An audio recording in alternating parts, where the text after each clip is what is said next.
A Polônia certamente foi o país mais atingido durante a Segunda Guerra Mundial. Eles foram invadidos concomitantemente tanto pelos nazistas pelo lado oeste como pelos soviéticos pelo lado leste. Morreram de 5 a 6 milhões de poloneses durante essa guerra. A cidade de Cracóvia se resumia a um monte de escombros, não havia mais esperança ali. Mas um homem chamado Jan Tiranovsky organizou então uma milícia armada para vencer o inimigo. Jovens armados com o terço que se reuniam na calada da noite para não serem presos, para rezarem o Santo Terço. Era chamado os Terços Vivos. E ali, Jan Tiranovsky então ensinava um pouco sobre os escritos espirituais de Santa Teresa d'Ávila e São João da Cruz.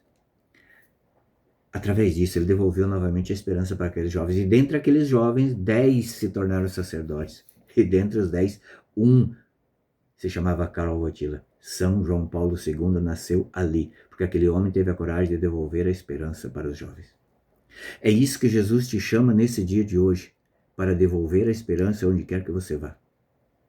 A cidade de Cracóvia ficou resumida a um monte de entulhos. Quem assistiu aquele filme O Pianista, né, provavelmente teve uma noção do que foi a destruição durante a Segunda Guerra Mundial. Mas aquele homem não parou na esterilidade, né, daqueles escombros. Ele foi além. E ele não era uma pessoa, um doutor, não era um sacerdote, não. Ele era um contador de formação, que já não tinha como exercer a sua profissão. Então ele trabalhava de alfaiate, ganhando uns trocadinhos como alfaiate para sustentar a sua mãe e ele. Assim que ele vivia. Mas era um homem cheio do Espírito Santo, era um homem de vida de oração. São João Paulo II fala que ali ele foi iniciado, né, na vida espiritual ali. E nós vemos hoje nesse Evangelho de Jesus, que está no livro de Marcos, capítulo 3, versículo de 1 a 6, que mostra Jesus estando lá numa sinagoga, num dia de sábado, que era comum para os judeus, no dia de sábado, se reunir na sinagoga. É um dia de descanso, não poderiam fazer nenhum esforço humano. E os fariseus estavam ali só de olho nele para ver se ele ia fazer alguma coisa que fosse contra a lei judaica, para então pegar no pé dele. Jesus está vendo ali aquela cena, aqueles corações endurecidos. Jesus se entristece. Ele teve muitos embates com os fariseus, mas não era por ódio, é por amor a eles. E ele se entristeceu para ver que aqueles corações estavam duros. Eles viam que Jesus não era uma pessoa qualquer.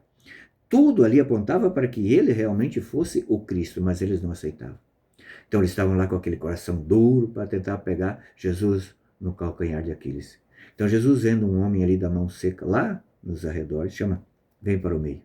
Aquele homem era considerado um homem impuro. Um amaldiçoado, ele não poderia estar no meio. Jesus chama, vem para o meio. E aí Jesus pergunta, o que é permitido fazer em dia de sábado? Salvar uma vida ou matar? Eles não responderam. Então Jesus deu a segunda ordem para aquele homem. Diz, estende a tua mão. E a mão dele imediatamente ficou curada.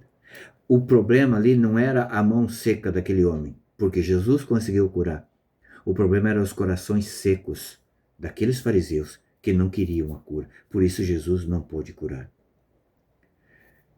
Nós temos que seguir o exemplo desse polonês, desse polaco, Jan Tiranovsky. Na tua família. Não importa se a tua família está aos escombros. Eu tenho visto muitas famílias por aí só os escombros. Famílias separadas, filhos sem pais, briga judicial. Leve Jesus, leve a esperança. Faça o terço vivo na tua família. Reze o terço em família. Ensine aos teus sobre aquilo que você sabe, sobre sobre as coisas de Deus, como que Jan Tiranovsky falava da doutrina, né, ou seja, dos escritos espirituais de Santa Teresa d'Ávila e São João da Cruz. Se a tua família, ainda que esteja como a cidade de Cracóvia, só os escombros, tenha fé. Tenha fé. Mostre para Jesus os corações secos da tua família. Dê o primeiro passo. Primeiro mostre o teu. E aí, creia que Jesus age mesmo em meio aos escombros, quando se confia nele, quando se mostra a ele o coração seco. Peça para ele hoje que cure o teu coração seco e que te dê a graça de ser um Jan Tiranovsky na tua família, no teu ambiente de trabalho, na tua bolha. Não percamos essa oportunidade. Deus te abençoe.